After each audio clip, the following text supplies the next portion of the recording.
Yeah. You just do what I usually do is I print off 11 by 17s on heavy cardstock, and then I'll print like you can print smaller ones and do 4, or you can print larger, wider ones and do, or you can print really tall ones and do like, basically 2. You shouldn't do 3. Three's too. Those are good for if you have a show that's like, yes, we're weekly, we're monthly, like we're really good to go. Um, they're going to pay you on time. You've got a long standing relationship with them. There's no, they don't pad the room on you, because otherwise you're going to spend a lot of money on those. Mm. And if they have make sure they have your website on them, and make sure they're very clearly yours, your logo, your website. This is presented by, it doesn't just say comedy every Tuesday night, because then if they screw you somehow and you end up not working for them, they might go to somebody else and try to pay them less, and then try to pay them less and pay them, and then they end up pitting us against each other as producers, and we all lose. Mm. Right? It would be Yeah. better to have something that they're either going to throw away or you can pick back up and use at the next venue. You know what I mean? If you say, if you have something like, I highly recommend these little markers.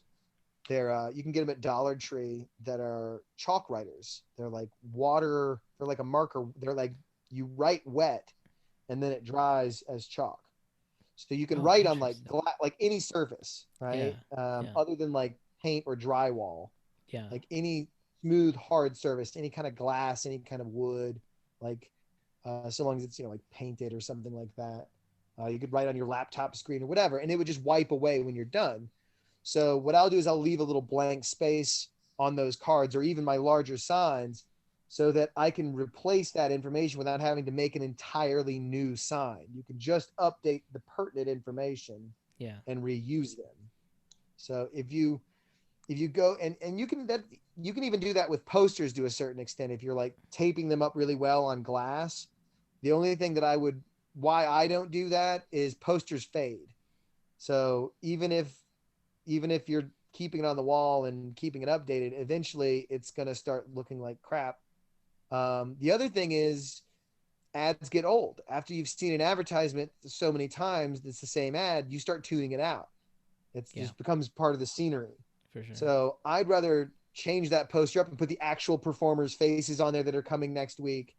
Even if I don't put them anywhere else in the neighborhood, I want to make sure that that venue, that the next step of that funnel, 100% knows who's coming, and that they should be excited about it when they're coming, and so forth, and mix that ad up a little bit.